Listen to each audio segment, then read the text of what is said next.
This is Joan of Arcanus, and we're trying to find out how far we can make it through Final Fantasy XIV without ever taking damage. First episode, we barely made it past Lurker in the Grotto, and we have a few more instances before we can get out of the starting city of Limsa. But let's get started.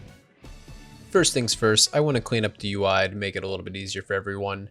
Thank you again for everyone who made suggestions on how I can better improve the videos. And now if you look in the highlighted area, you'll see how much shield I have left and how long I have left on my shield.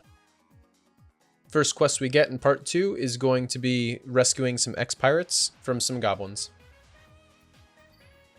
And because I've been leveling up in preparation for Lurkers to the Grotto, I'm pretty over-leveled, which means I can just two-shot both the goblins. After rescuing the ex-pirates, I turn in the quest, I get a little bit of extra money, and I hit level 15.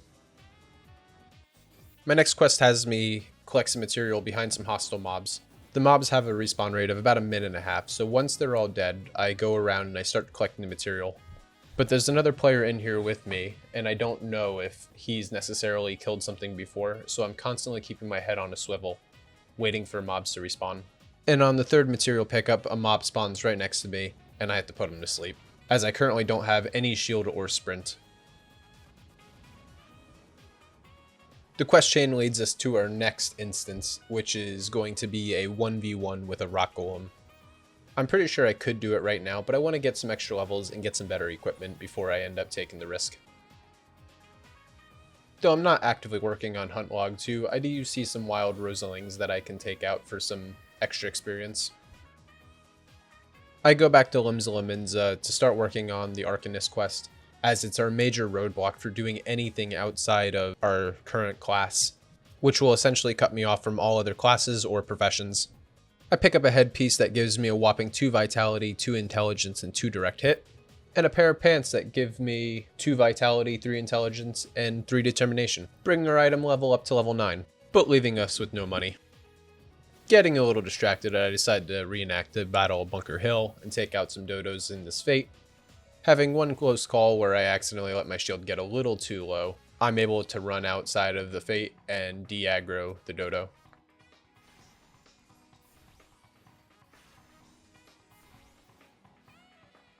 But after that close call, I'm able to complete the fate for a whopping 24 gil. I guess it's back to questing. Since my total health is around 318, I have a shield of about 60. Which means as long as the fight doesn't last more than 30 seconds, I can pretty much tank what I need to for these early quests. Heading back to turn in that quest, I end up running far too close to a level 45 Garlean, and I'm assuming it's from that other player's quest that Garlean spawned.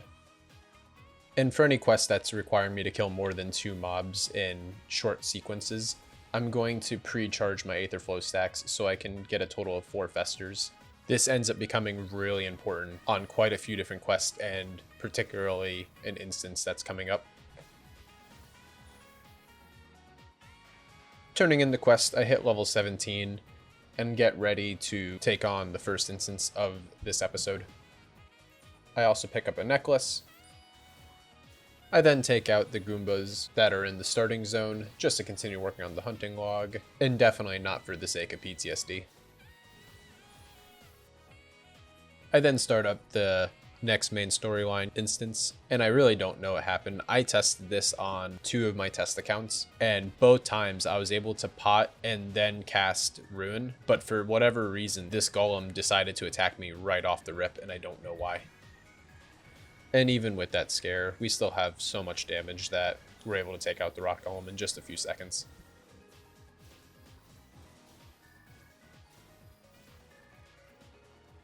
And after defeating the rock golem, we get a headache, see a vision, and learn Y'shtola's name. Skipping ahead, we continue the main story and also do some side quests to make some extra cash, using our pre-fester strategy to take out these 4 mobs.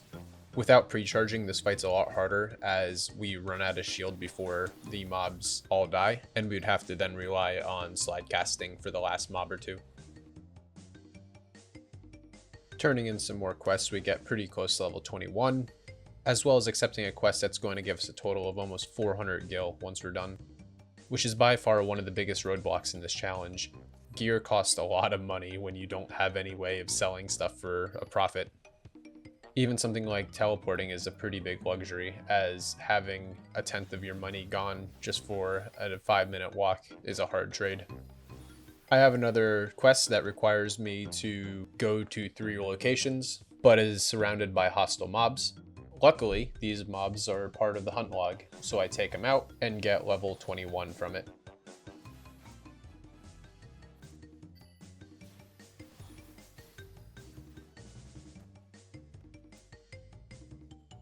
And one of my favorite things about this challenge is how every single main storyline quest, or side quest for that matter, becomes a puzzle of some sort.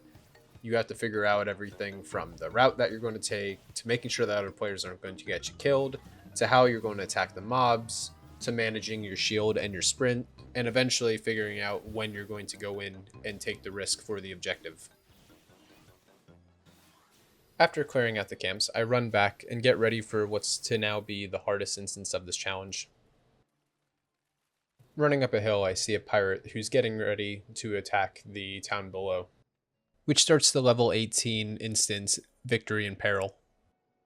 Alright, this trial is actually really complicated, and it took me quite a while on my test accounts to figure out how I'm going to make this work. Part 1 is pretty simple. I have 4 mobs that I have to take care of. They're separated, so I can take my time in between the both of them. The big thing is to make sure I always have my shield up when facing my opponents, and to make sure I have 2 Aether Flow stacks for the upcoming boss. Once we fight those 4 mobs, we walk up a little bit and the boss fight begins. And there are 3 components we need to be aware of. 1 is the boss itself, 2 is the first set of mobs that spawn, and 3 is the set of lizardmen that spawn after the first wave has been dealt with. We also have a tank and a healer as allies this fight. Starting off the fight, we do not attack the boss, allowing our ally tank to take aggro. We then deal with the 3 mobs using the pre-charged Fester stacks.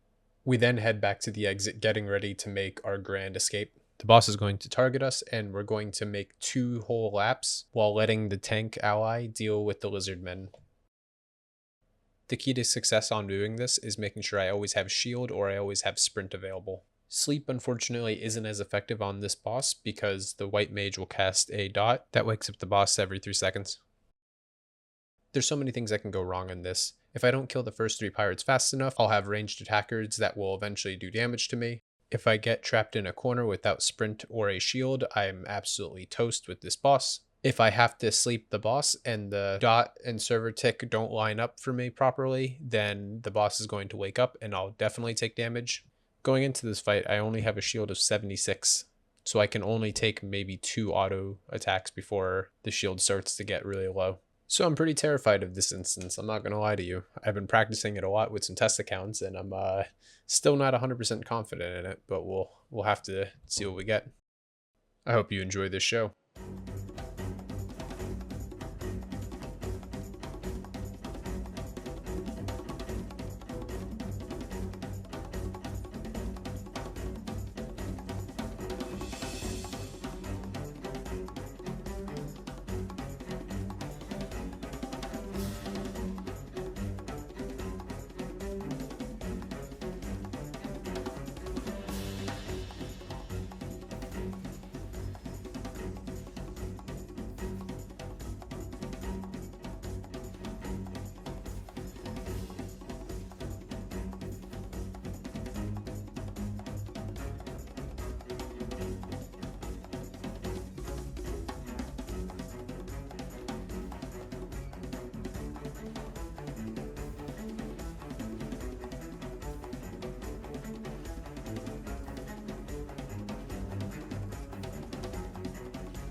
That's how you do it, gents. No longer are we the warrior light, we're the warrior of flight. And that's why I love this challenge. Every single time you do an instance or you get an achievement or complete a hunt log, it feels really special. I'm already super proud of this level 22 Arcanist account, I'm not gonna lie. And I know that we only have one more instance before we're able to get to the other cities, but this next instance is going to be insanely difficult. I'm not even sure if it's possible, but I'm determined that I'm gonna figure it out.